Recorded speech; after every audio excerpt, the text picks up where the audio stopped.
निरंजनो निराकार एको देवो महेश्वरा मृत्युमुखार्गतम प्राणम बलादा कस्य रक्षति।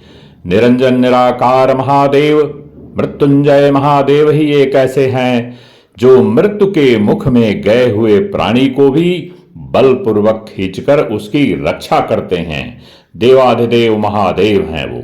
तो महादेव के शरण में, मृत्युंजय महादेव के शरण में जो भी प्राणी जाते हैं, जीवन में उनका जो भी मृत्यु तुल्य कष्ट या मृत्यु होती है उसके कागार पर हैं, तो भी भगवान भोलेनाथ उनकी रक्षा करके उनको जीवन दान दे देते हैं। तो मैंने देखा है बहुत सारी हथेलियों में कि उसमें जो है आपकी कैसे पता लगा सकते हैं कि आपके जीवन में मृत्यु तुल्य कष्ट है अथवा नहीं। तो देखिए, इसके लिए आप किसी भी अपने या अपनों की हथेली या किसी मित्रगण की जब हथेली देखेंगे तो ये 3 चीज पर निर्भर करता है। पहला, आपकी जो है जीवन रेखा, दूसरा आपकी स्वास्थ्य रेखा, तीसरा आपकी मणिबंध रेखा। इन तीनों को मैं ड्रा करके आपको अच्छी तरह से समझाऊंगा। कृपया इस वीडियो में बने रहिए, इससे कुछ कष्टों का आप खुद ही अपने आप निवारण कर सकते हैं, इसलिए ये महत्वपूर्ण है।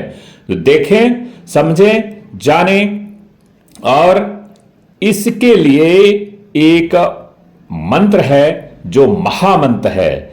जो महामंत्र जो है शिव जी का, मृत्युंजय महादेव के शरण में जो व्यक्ति जाता है तो वो इस मंत्र का जाप करके कष्टों को दूर कर जाता है। मैं उस मंत्र का जाप करके बता देता हूं आपको।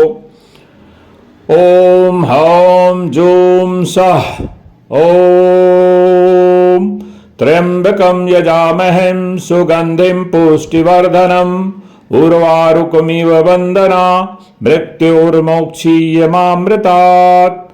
ओम जूम सह ओम हौम जूम सह ओम त्र्यंबकं यजामहं सुगंधिं पुष्टिवर्धनम उर्वारुकमिव वंदना मृत्युर्मोक्षीयमामृतात्। तो ये जो है मंत्र है, इस मंत्र का जाप यदि आप करेंगे 1.5 लाख, 1.25 लाख, 51,000 और कम से कम जो है आपका 11,000, इससे नीचे इससे कम का कोई प्रावधान नहीं है।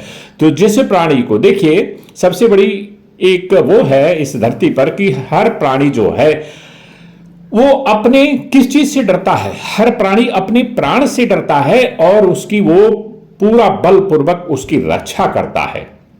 तो प्राण की रक्षा करता है और प्राण से डरता है। लेकिन जो उसके हाथ से निकल जाती है, परमात्मा के हाथ में पहुंच जाती है, सब कुछ परमात्मा के हाथ में, लेकिन जब बस नहीं चलता है तो मृत्युंजय महादेव के शरण में हुए गए हुए प्राणी को ये इस तरह की भगवान जो है उसको ताकत देते हैं, उसकी रक्षा करते हैं। तो हथेली में मैं ड्रा करके भी बताऊंगा और आपको मैं इस मंत्र का जाप करके बताया इसलिए कि हथेली में इन जो 3 तरह की जो रेखाएं हैं जिसका मैंने जिक्र किया, जीवन रेखा, स्वास्थ्य रेखा और आपकी जो मणिबंध के ऊपर जो पहली रेखा बनी है, उससे पता लगेगा कि आपके जीवन में कब कब कहां खतरा है।